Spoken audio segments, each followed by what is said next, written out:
Halo, salam jumpa, salam persaudaraan. Tema yang kita perbincangkan saat ini ialah salahkah orang menerima sakramen Maha Kudus dengan tangan? Tema ini saya angkat untuk menyoroti pemikiran dari kelompok yang dengan pandangan kritisnya melihat kebijakan dari Keuskupan Agung Jakarta yang membenarkan orang menerima sakramen di tangan, tetapi juga mengizinkan kaum awam membawa sakramen ke rumah pada masa pandemi corona ini bagi para anggota yang tidak punya kesempatan hadir dalam setiap perayaan Ekaristi yang kudus. Saudara, kita pantas juga menghargai pendapat dari Kudus Sadar itu. Kenapa? Karena mengingatkan kita semua, gereja tentu saja, untuk menghormati, menghargai sakramen Maha Kudus sebagai tubuh Kristus demi keselamatan jiwa kita manusia. Kita menghargai karena apa?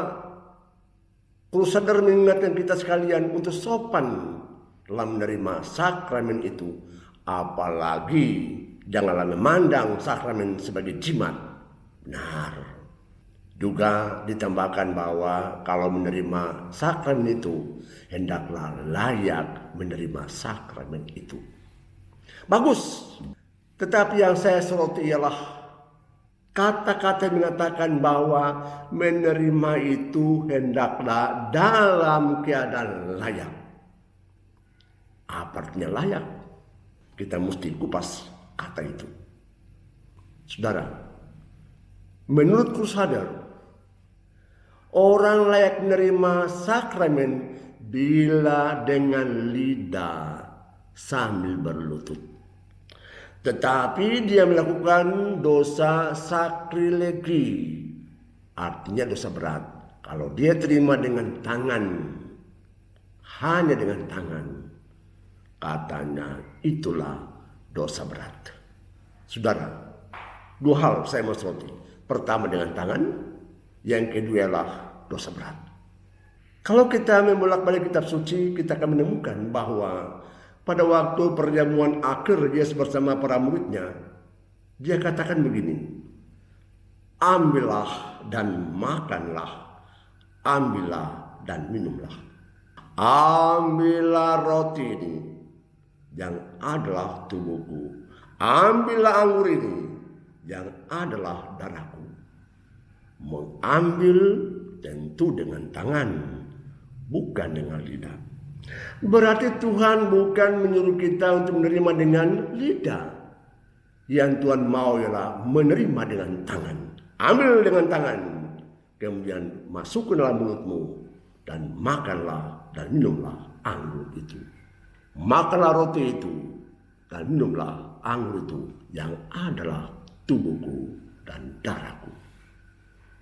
Kalau pada masa lalu sebelum Konsili Vatikan kedua, umat menerima sakramen dengan mulut, itu karena kebijakan pastoral dari gereja untuk menghormati sakramen ini, karena inilah tubuh Kristus sendiri. Tetapi Tuhan mengatakan kita ambil, dan itu yang dibuat oleh Konsili Vatikan kedua. Ambil dan makanlah, ambillah dan minumlah. Konsili kembali kepada teks kitab suci, tidak salah. Jadi kalau orang masih menerima dengan lidah, tidak salah. Orang masih menerima dengan, orang sekarang menerima dengan tangan juga tidak salah. Kenapa? Kita kembali kepada teks kitab suci yang mengatakan ambillah, makanlah itu, ambillah dan minumlah itu. Berarti argumentasi Kudus Sadar gugur dalam poin pertama ini. Yang kedua, dikatakan bahwa kalau terima dengan tangan, maka manusia bersangkutan melakukan dosa sakrilegi, berarti dosa berat. Loh, bagaimana bisa dosa berat? Kita bertanya apa artinya dosa. Kalau saya mau definisikan dosa, dosa ialah perbuatan salah yang dibuat oleh manusia melawan kehendak Tuhan Allah dengan tahu dan mau. Berarti yang bersangkutan mengetahui bahwa perbuatan itu tidak cocok dilakukan karena melawan kehendak Tuhan Allah sendiri. Tetapi dia mau melakukan itu. Itulah dosa. Perbuatan yang tidak boleh dibuat, tapi dia melakukan itu kan dosa. Tahu dan mau. Kenapa salah? Karena melawan cinta kasih yang adalah perintah istimewa dari Yesus. Kasihilah Tuhan Allahmu dengan segenap hatimu, segenap jiwamu, segenap kemampuanmu, dan segenap akal budimu. Dan kasihlah sama manusia seperti kau mencintai dirimu sendiri. Itulah kasih. Jadi kalau orang berbuat sesuatu hal melawan kasih, dia berdosa. Karena apa? Melawan kehendak Tuhan Allah sendiri. Crusader mengatakan bahwa kalau terima dengan tangan dosa berat. Loh, Tuhan sendiri mengatakan ambillah dan makanlah. Apakah itu dosa? Tidak. Dosa bukan terletak pada dengan lidah atau dengan tangan. Tetapi dosa ada pada sikap manusia yang bertindak melawan kehendak Tuhan Allah. Dosa itu terjadi kalau orang membunuh, contoh ya. Kalau orang berzina, orang-orang berbuat cabul, orang mencuri, orang berdusta. Itu bentuk dosa. Oleh karena apa? Membunuh, mencabut nyawa orang lain, melawan kasih. Berdusta, melawan kebenaran, tidak boleh. Mencuri, ambil hak orang lain, tidak boleh. Orang lain dirugikan karena aku mau menang sendiri, aku mau untuk sendiri, tidak boleh. Semuanya itu melawan perintah Tuhan Allah.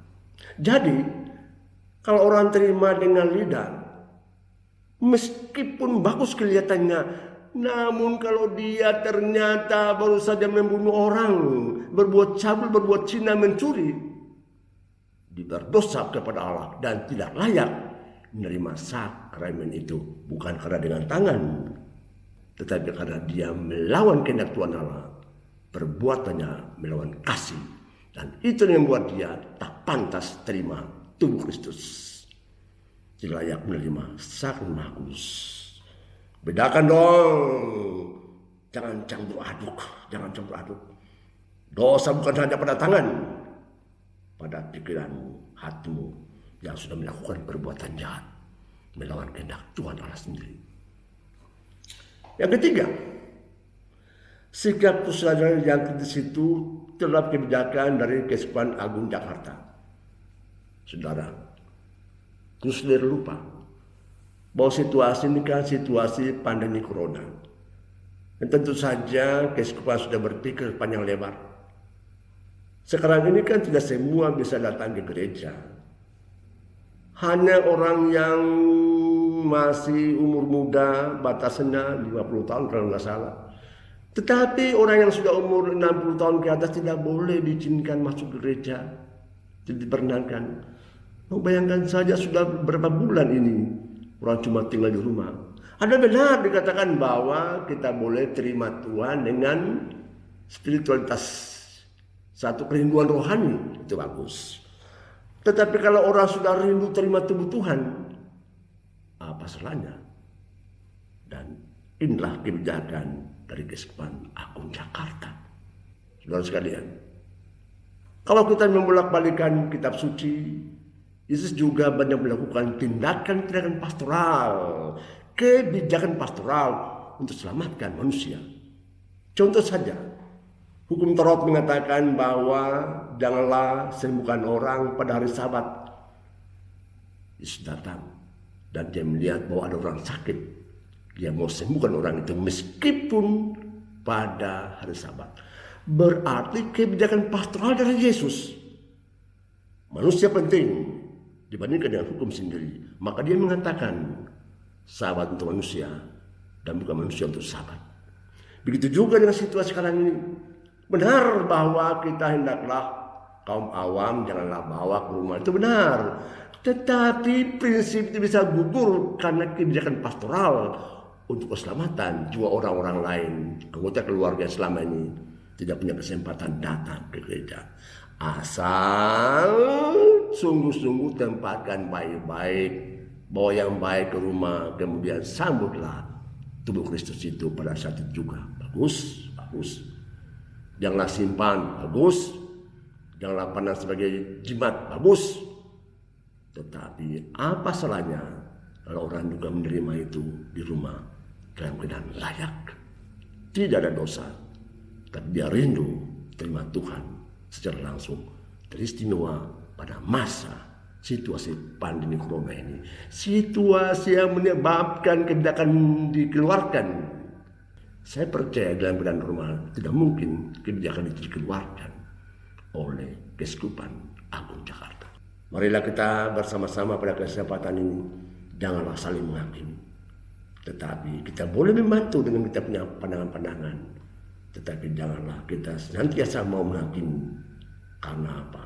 Situasi membuat kita bertindak lain demi kepentingan keselamatan jiwa orang yang bersangkutan. Sampai jumpa.